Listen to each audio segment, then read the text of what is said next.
Gopal Khemka murder case पर फूटा पूर्व आईपीएस का गुस्सा। ताबड़तोड़ होती हत्याओं पर नीतीश सरकार को लताड़ा। तस्वीर दिखाकर सुशासन राज को बताया माफिया राज। एनएमएफ न्यूज पर एक्स आईपीएस अमिताभ दास एक्सक्लूसिव।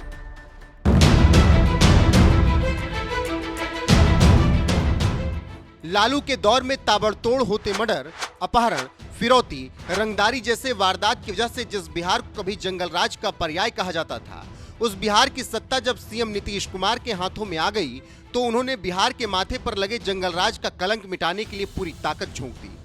और आज उसी बिहार की पहचान सुशासन राज के रूप में होती है। लेकिन जैसे जैसे विधानसभा चुनाव करीब आ रहा है, लगातार अपराध की घटनाएं बढ़ रही हैं। ऐसा लग रहा है वही बिहार एक बार फिर जंगल राज के दौर में लौट रहा है, क्योंकि जिस राजधानी पटना में खुद सीएम नीतीश कुमार बैठते हैं, उसी राजधानी पटना में कुछ ही दिनों पहले बाइक सवार बदमाशों ने मशहूर बिजनेसमैन गोपाल खेमका की दिन दहाड़े गोली मारकर हत्या कर दी। इस हत्याकांड की वजह से जहां विपक्ष नीतीश सरकार पर ताबड़तोड़ हमला बोल रहा है, तो वहीं दूसरी तरफ बिहार के चर्चित आईपीएस अफसर रहे अमिताभ दास ने इस मुद्दे पर क्या कुछ कहा, एनएमएफ न्यूज के एक्सक्लूसिव इंटरव्यू में सुनिए। नमस्कार, मैं निगम नारायण और आप देख रहे हैं एनएमएफ न्यूज। देखिए, बीते दिनों जो है बिहार की राजधानी पटना से एक हैरान कर देने वाला घटना सामने आता है। खबर ऐसा सामने आता है कि एक बहुत बड़े बिजनेसमैन गोपाल खेमका की गोली मारकर हत्या कर दी जाती है, और वो भी तब जब वो अपने अपार्टमेंट के दरवाजे पर रहते हैं और एक अपराधी जो है, जो शूटर जो है, वो बाइक से अकेला आता है और बड़े आसानी से ही उनको गोली मारकर वहां से चल देता है।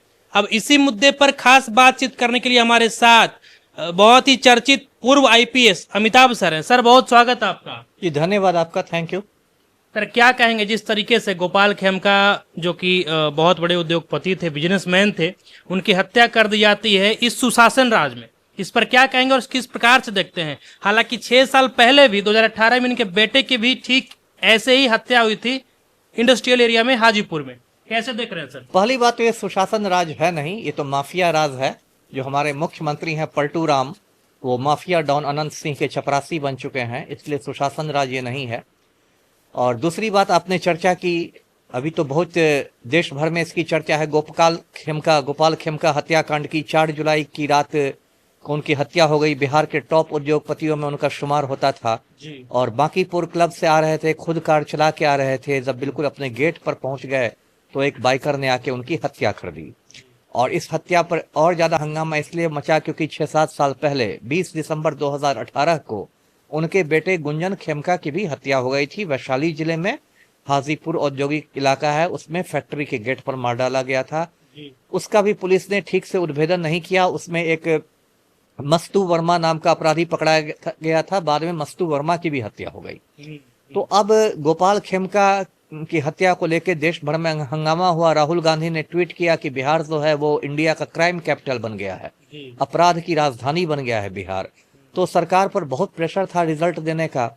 उसके बाद पुलिस ने कहा कि गोपाल खेमका हत्या की साजिश जो हुई है वो पटना के बेउर जेल में हुई है।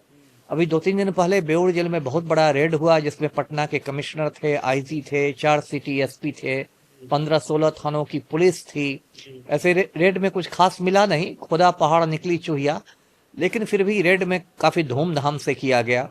और उसके बाद ये बात आने लगी कि एक बड़ा क्रिमिनल अभी जेल में बंद है, अजय वर्मा नाम है। ये घग्घा घाट सुल्तानगंज का रहने वाला है। बहुत सारी हत्याएं इसने की है, अपहरण किए हैं, और मुख्यमंत्री पलटू राम का काफी करीबी है। ऐसी चर्चा है कि अजय वर्मा आगामी विधानसभा चुनाव कुम्हराड़ सीट से लड़ेगा, या तो भाजपा के टिकट पर या जदयू के टिकट पर। तो पलटू राम से बड़े मधुर संबंध है अजय वर्मा के। तो कहा गया कि अजय वर्मा का हाथ इसमें हो सकता है, क्योंकि वो भी भू माफिया है, लैंड माफिया है। और कहा गया कि जमीन के ही लेन देन को लेके, खरीद बिक्री को लेके ये हत्या हुई थी। उसके बाद अब पिछले 12 घंटे में 2 बड़ी खबरें आ रही हैं गोपाल खेमका हत्याकांड से जुड़ी। पहली खबर ये आ रही है कि पुलिस का दावा है कि जो शूटर था जिसने हत्या की, उमेश यादव, उसको पकड़ लिया गया है। वो जहानाबाद के काको का रहने वाला है और उसको गिरफ्तार कर लिया गया है। तो ये पुलिस का दावा है। दूसरी खबर आ रही है कि एक विकास उर्फ राजा नाम के अपराधी को पुलिस ने मुठभेड़ में मार गिराया है।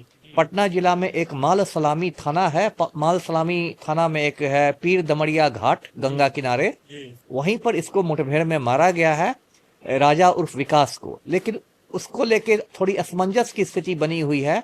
कुछ लोग कह रहे हैं कि राजा उर्फ विकास ने ही उमेश यादव को हथियारों की आपूर्ति की थी, लेकिन कुछ लोगों का कहना है कि नहीं, राजा उर्फ विकास का संबंध गोपाल खेमका हत्याकांड से नहीं था। तो आज शाम में सीनियर एसपी का ये होने वाला है प्रेस कॉन्फ्रेंस, तो देखिए उस संवाददाता सम्मेलन के बाद हो सकता है तस्वीर थोड़ी साफ हो, लेकिन फिलहाल अभी यही स्थिति है गोपाल खेमका हत्याकांड में। जी, नीतीश कुमार का राज सुशासन का राज कहा जाता है। लगातार सम्राट चौधरी जो कि उप मुख्यमंत्री हैं, वो लालू के जंगल राज का याद दिलाते हैं कि भाई वो राज अब नहीं है, अब तो मंगल राज है। इस पर क्या कहेंगे? देखिए, सम्राट चौधरी शर्म निरपेक्ष नेता है। मैं धर्म निरपेक्ष हूँ, वो शर्म निरपेक्ष है। शर्म हया छोड़ के राजनीति करते हैं। जिस जंगल राज की वो बात करते हैं सम्राट चौधरी के पूज्य पिता हैं शकुनी चौधरी, वो खुद उस जंगल राज में मिनिस्टर हुआ करते थे। तो पहले तो अपने पिताजी से स्पष्टीकरण मांग ले, तब जंगल राज की बात करें। और अभी सुशासन की क्या बात है, ये तस्वीर दर्शक देख रहे हैं किस तरह पलटू राम अनंत सिंह के चपरासी बने हुए हैं। मुख्यमंत्री आवास में अनंत सिंह की आवाजाही होती है। अनंत सिंह पलटू राम के साथ बंद कमरे में गुफ्तगू करता है। पलटू राम ने 2 साल पहले आनंद मोहन जैसे खूनी को सहरसा जेल से रिहा करवा दिया।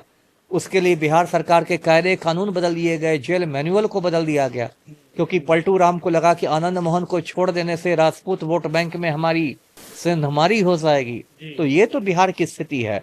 और सम्राट चौधरी क्या बोलेंगे, ये भाजपा नेता है सुनील पांडे, इसको देखिए, इसका बेटा तराड़ी से भाजपा का विधायक है विशाल प्रशांत।